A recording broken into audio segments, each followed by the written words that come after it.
Greetings, I'm Mike and welcome back to Dream in Digital. In this video, I'm testing 3 mic setups so you can hear the differences clearly and choose what fits your budget. After that, I'll show you the Audacity editing chain I use to get clean, consistent voice audio. The goal is simple. You leave this video knowing exactly how to make your recordings sound better, whether you upgrade your mic today or not.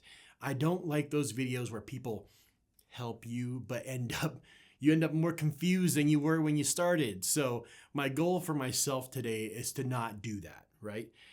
Okay, let's dive right in by starting the microphone comparison. I'm gonna compare 3 different scenarios.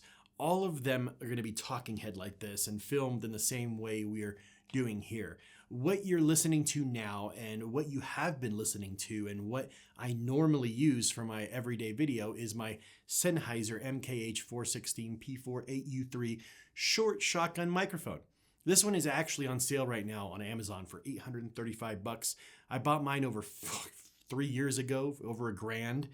It's still going strong, no issues whatsoever. I got it because it's one of the mics that Marques Brownlee uses, and I'm a huge fan of his audio on his videos, so I wanted to sort of replicate the quality. I use the Zoom H8 to record the audio from the Sennheiser, and then after tweaking it in Audacity, I match it with what I am saying in Premiere Pro and use the fresh new audio. That's my entire process in a nutshell. Let's start from the beginning though. The first audio I'm going to show you is going to come from the camera. Every camera will sound a little different. For reference, I am using the Sony FX30 to record my videos, and this is how it sounds coming straight from the camera. I removed the camera from where it was.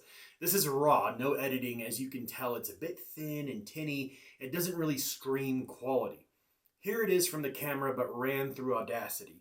There's a slight improvement, but it still leaves a bit to be desired. It's not a good solution, in my opinion, if you're trying to come across as professional, but if it's all you have to work with because of budget constraints, I'll show you later on how to make it sound as best as possible. Next up is the Rode Video Micro. I bought this thing back in 2018 when I started my other channel, Audio Architects. It's a little workhorse. Here's what it sounds like using the Video Micro. As you can see, the audio is a huge improvement from the on-camera options. Now, here's the audio after running it through Audacity. Much better in my opinion. It removes a lot of the noise and makes it a lot fuller. I think for someone starting out on a moderate budget, they should at least consider this or something like it as a starting point. This one, you don't need to power it through a recorder. You can run it straight through your camera using a 3.5mm cable, which is super cool for on-the-move recording or on location stuff. This microphone will normally sit, it's actually sitting on top of the camera right now, using the provided hot shoe mount on the microphone. Now, back to the Sennheiser. You can obviously tell the difference right away that we switch things up for the better. I have the Sennheiser on a microphone stand attached to a shock mount for extra isolation against shaking or noise. I have the microphone pointed at my mouth about, I'd say 2 to 3 feet away. I'm literally touching it right now. It's just a little bit above the camera out of field of view. The links will be in the description below of all this stuff I'm talking about, so you can check it all out as well. Okay, so what you need to know now is what I am doing in Audacity to make everything sound better. It's easier than you think. Audacity is a free program you can download online. It can do so much, so I don't have the time to go over every single feature today, but I am going to show you my settings and workflow. So let's take a sample audio track of me talking.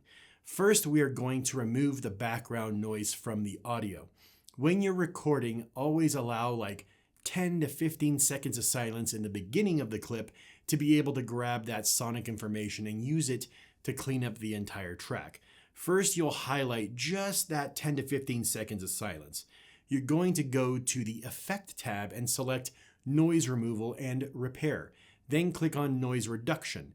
Then you'll click Get Noise Profile. This basically copies the sounds it looks for to eliminate throughout the entire track. Then highlight the entire track, go back to the same tab and go to Noise Reduction. These are my settings. There's no relation to the devil, it's just turned out this way. You can play with these settings if you want, but this is what works for me with the amount of ambient noise in my recording area. Noise reduction is set to 6, sensitivity is set to 6, and frequency smoothing also that same number. Hit OK, leave your track highlighted still. Next, we're going to go to the Effects tab again and click on EQ and Filters, and then click on Graphic EQ. I have set it to a slight V-curve because I don't like my mid-range too shouty, and I like giving my voice a little bit of bass to it. You can copy this one or play around with it until you find a good setting for your particular voice. I feel like my setting will really complement any type of male voice. Hit Apply. Leave the track highlighted yet again. Go back to the Effects tab and go to Volume and Compression, and click on Compressor. Here are the specific settings I use for the compressor feature. I would copy these exactly because these have worked very well for me. What this does is it makes your audio's loud parts quieter and sometimes the whole track a bit louder afterwards, so the volume feels more even and controlled. Last thing, and still leave your track highlighted, go to the Effects tab and then to the Volume and Compression and then go to Normalize. This effect is going to find the loudest moment in your clip. It then turns everything up or down so that loudest moment hits your target like -1 decibels. The dynamics don't get squished or changed. It's the same recording, just scaled differently. And use these settings as the example. After that, you can safely export your audio and it's ready to be integrated into your video workflow.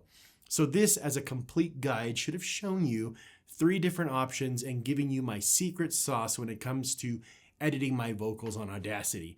If you do have any questions or would like me to take a look at a specific microphone, please leave comments down below. However, I feel after this you'll be able to explore different recipes that may work well for you and your setup. I'll leave some good options in the description below that you can check out. If you enjoyed the video, I encourage you to check out the Patreon and the t-shirt shop as a form of support, or you can just do me a solid and subscribe to the channel. It's free and it helps the most. Make sure to speak clearly in the microphone for the like button. I hope this was as much fun for you as it was for me. Thank you for watching, and we'll see you soon.